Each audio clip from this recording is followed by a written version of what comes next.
cuántica de partículas y habíamos trabajado con la segunda ley de Newton, calculando el esfuerzo o la fuerza que generaba sobre la partícula, y habíamos definido algunos parámetros característicos a partir de esa fuerza. Pero en definitiva, todo este análisis considerando el esfuerzo termina en calcular básicamente el objetivo final es calcular la potencia.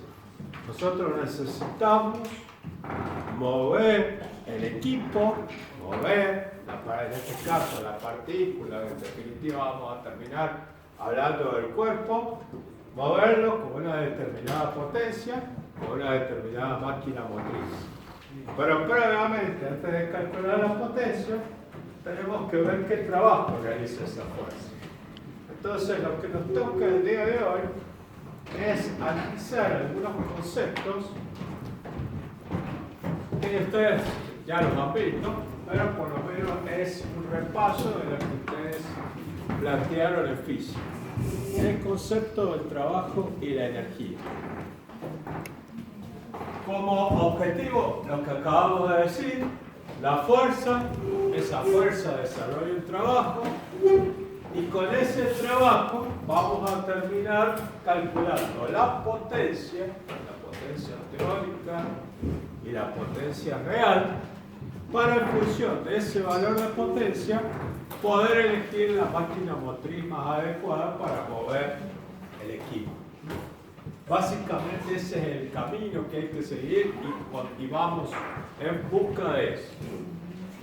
Calcular algunas fórmulas o desarrollar algunas fórmulas para energía cinética, energía potencial, ¿sí?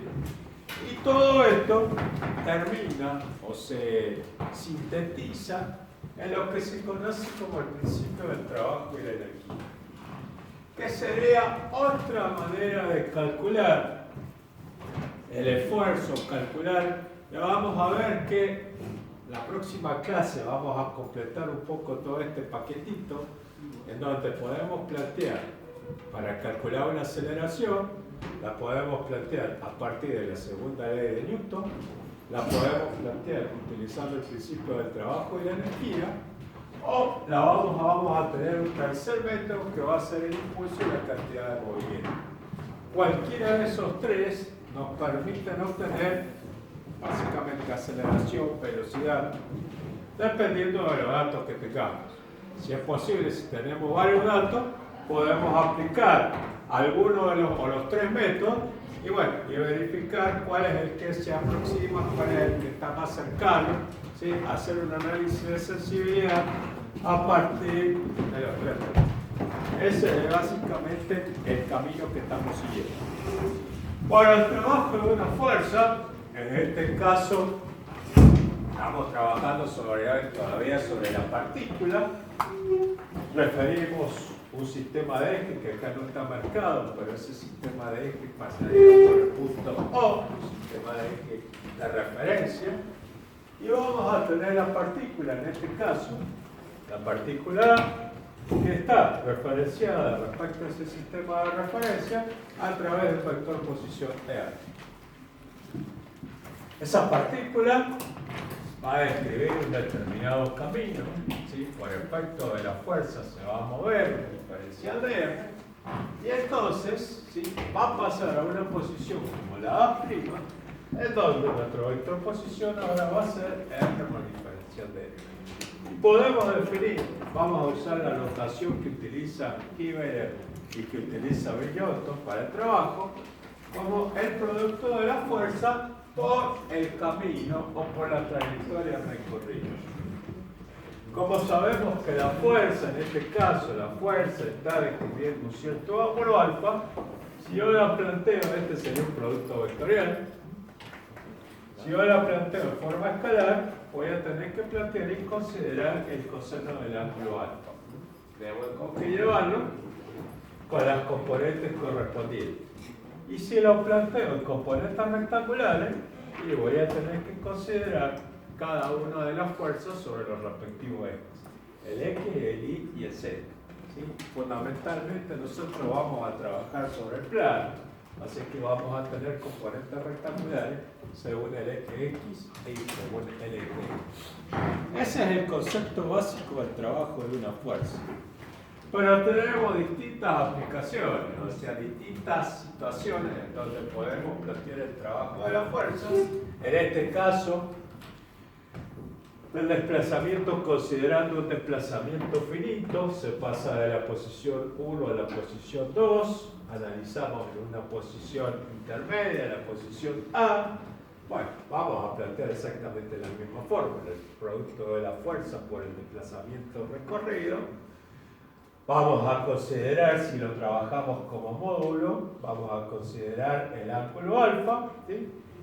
Lo vamos a plantear en función de las componentes rectangulares. Y si ustedes se acuerdan, han planteado eso, que todo el área debajo de la curva, debajo de la trayectoria, representa gráficamente el trabajo correspondiente. O sea, si nosotros graficamos sobre el eje Y, fuerza, y sobre el eje desplazamiento, el área esa que está marcada me está representando el trabajo, ¿sí? Hay una demostración matemática que no sé si en física la habrán visto, pero cualquiera de los libros de física está, en donde se puede demostrar que el área bajo la trayectoria representa el trabajo realizado por la fuerza. En este caso, el trabajo es realizado por la gravedad.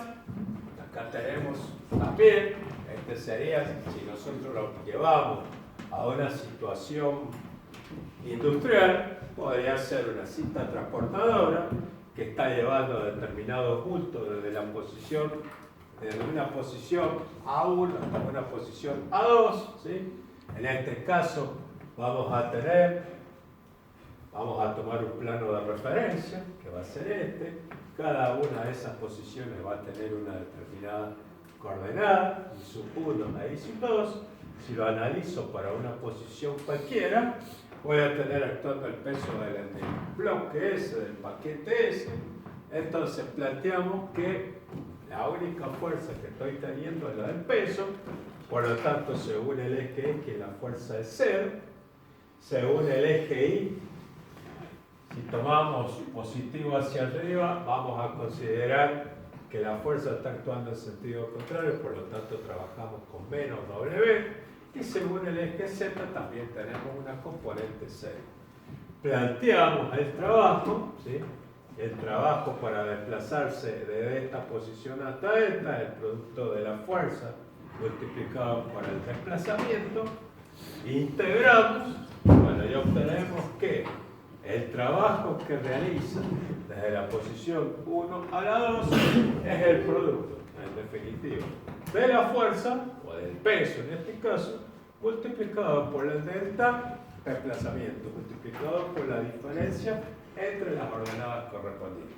Esta es una aplicación muy básica, ¿sí? Que sirve para poder determinar el trabajo.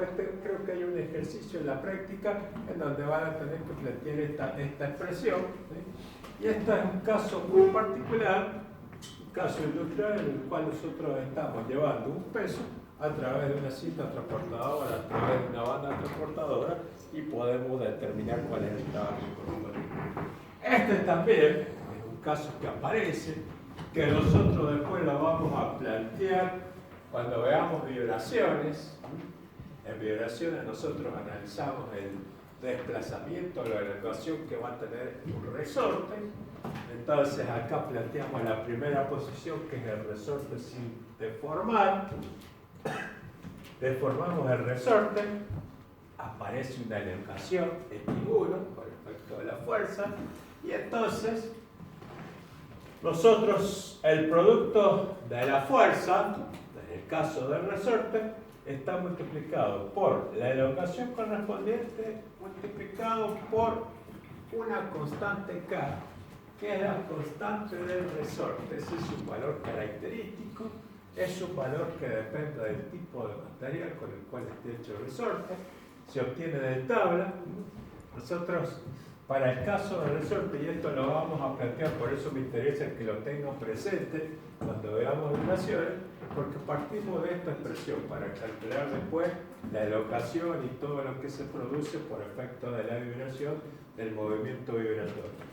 El producto, o sea, la fuerza es proporcional a la elocación que tiene el resorte, y para sacar esa proporcionalidad e introducir una igualdad aparece la constante del resorte. Un valor característico que está en función del material con el cual está hecho. Bueno, lo único que después hacemos es plantear la fórmula de trabajo, producto de la fuerza por el desplazamiento. Reemplazamos la fuerza, integramos entre dos posiciones, x1 y x2, posición inicial, posición final, y obtenemos que el trabajo, esta fórmula, por eso me interesa que la tengan presente, esta fórmula después nos va a servir para cuando calculemos vibraciones. El trabajo para ese caso, por la fuerza que ejerce el resorte, está dado por esa expresión. También está representada ya gráficamente el área bajo la curva entre las dos posiciones, X1 y X2, representa el trabajo que realiza el resorte, ¿sí? Eso es una demostración que se da, que está, como digo, está en cualquier libro de física. Aquello directamente no la puse, nosotros ya lo tomamos como que ustedes lo manejan, pero si alguno quiere repasar ese concepto, revíselo, ¿sí? Seguramente en física se lo han dado, o búsquelo en cualquier libro de física. En este caso, analizamos nuevamente el trabajo sobre las partículas entre la posición A1 y A2, pero ahora la descomponemos según la fuerza tangencial y según la fuerza normal.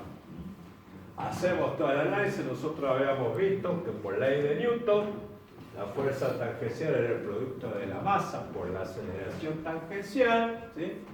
Reemplazamos, hacemos la aceleración, es la variación de la velocidad con respecto al tiempo, y la velocidad es la variación del desplazamiento con respecto al tiempo. Planteamos matemáticamente, ¿sí? Trabajamos acá, y en definitiva, esto que tengo acá, integro entre las posiciones 1 y 2, y entre la variable B entre B1 y B2, y en definitiva voy a obtener que la energía cinética, voy a obtener que es 1 medio de la masa por la velocidad al cuadrado, ¿sí? Fórmula que ustedes ya conocen. El desarrollo matemático, este es un desarrollo matemático muy simple, ¿sí? No creo que le represente dificultad, pero básicamente acá lo que hay que manejar es la expresión esta, ¿sí? Que ustedes la manejan seguramente. Ahora pasamos a ver la energía potencial, M por G por H, también la maneja. Todos estos conceptos ustedes ya los traen bien manejados y los tienen bien frescos. Así que no vamos a detenernos demasiado en esto, solamente vamos a hacer algunas aplicaciones, pero está el desarrollo matemático incluso. Nosotros este desarrollo matemático, si ustedes no se acuerdan, es muy sencillo, no tiene ninguna dificultad. Pero básicamente trabajamos con esta expresión que después vamos a analizar por el cuerpo rígido. Hay que sumarle un término más. Como dije, vamos a analizar el principio del trabajo y la energía. Y el principio del trabajo y la energía dice lo que está acá. El trabajo de la fuerza es igual a la variación de energía cinética de la partícula, ¿sí? En definitiva es esto. Este es el principio del trabajo y la energía. El trabajo de la fuerza es igual a la variación de energía cinética. Energía cinética, todos los libros, o los dos libros que utilizamos como libros de bibliografía, utilizan la letra T. Estamos trabajando con la misma simbología para uniformizar y para que ustedes, si consultan los libros, tengan. Entonces, por eso se utiliza, estamos utilizando la letra T. Y bueno, y acá están las unidades. En el sistema internacional, Newton por metro, que es el Joule. En el sistema inglés, pie por libra. Esas son las unidades. Hemos puesto el sistema inglés porque, como dijimos al principio, hay mucha bibliografía que va a trabajar, incluso ustedes hemos visto ejercicios en los cuales están planteados en unidades del sistema inglés. Trabajo de la fuerza igual a la variación de energía cinética.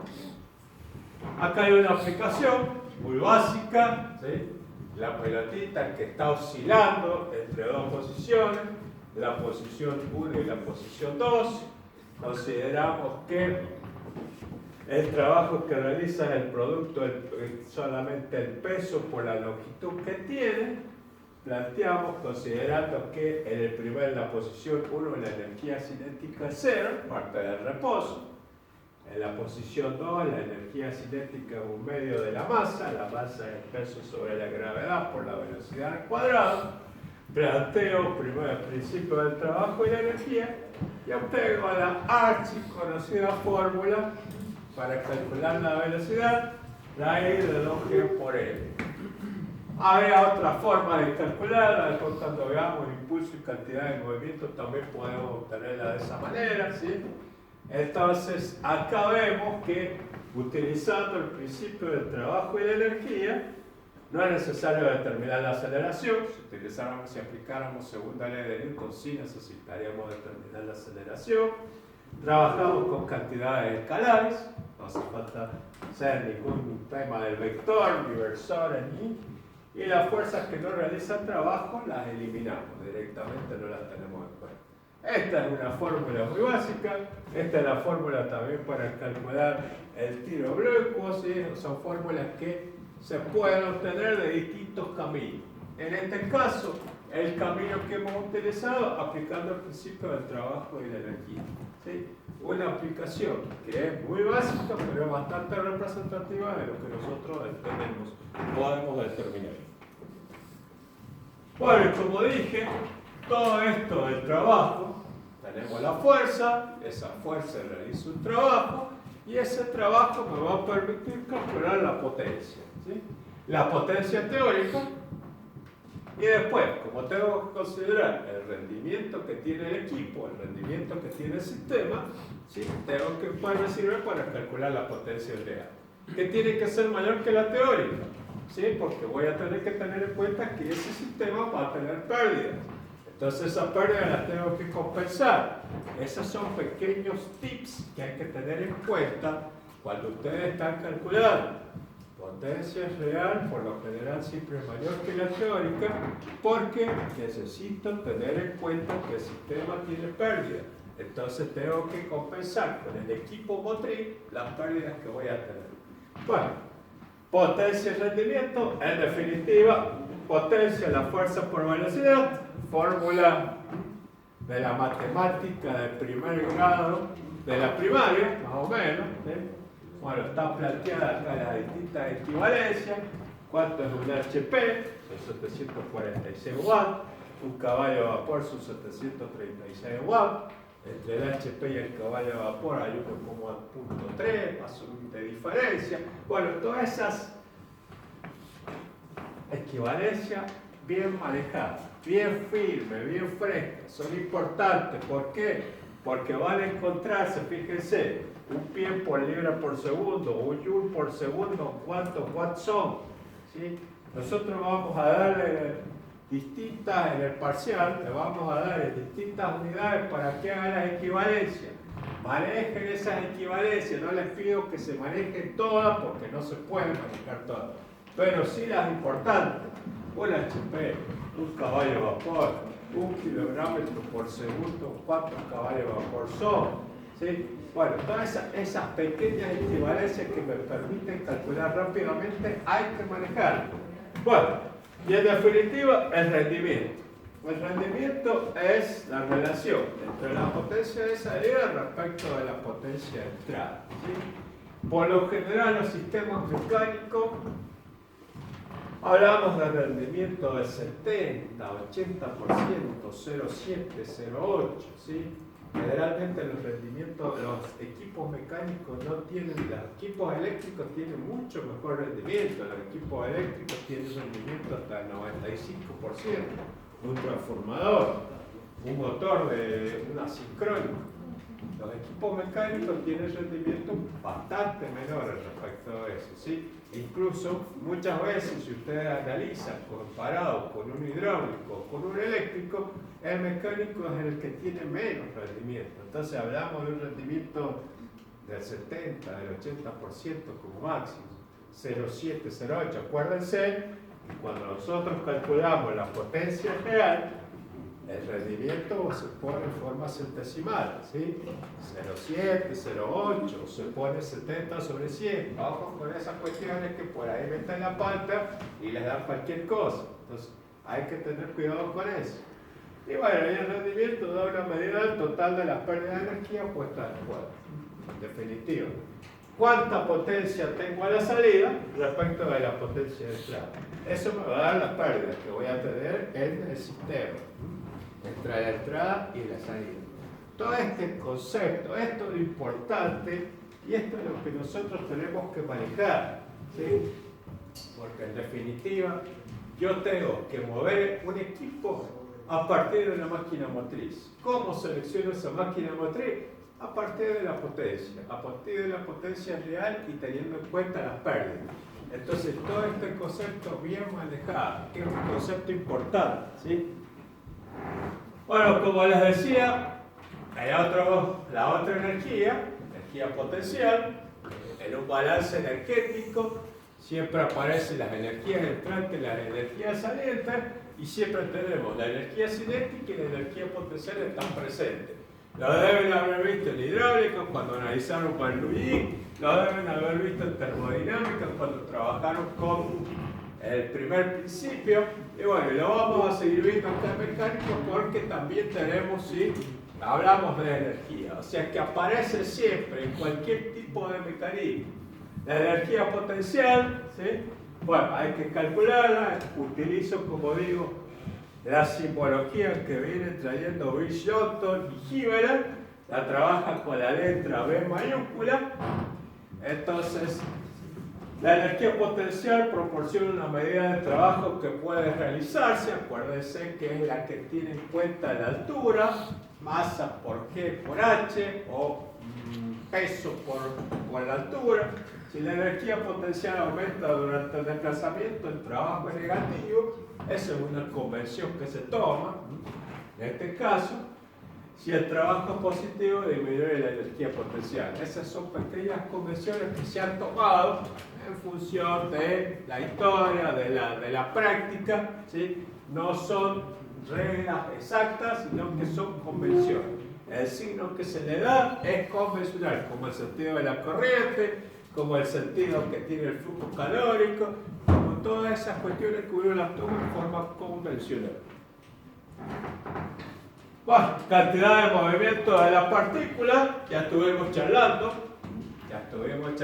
que la cantidad de movimiento es el producto de la masa por la velocidad, por lo tanto tiene la misma dirección que la velocidad correspondiente. Se utiliza la letra L y vimos que la variación de la cantidad de movimiento es igual a la sumatoria de la fuerza. Eso lo charlamos en la clase pasada cuando estuvimos hablando de la segunda ley de Newton y del concepto de cantidad de movimiento. Acá está planteada la energía potencial para el caso del resorte.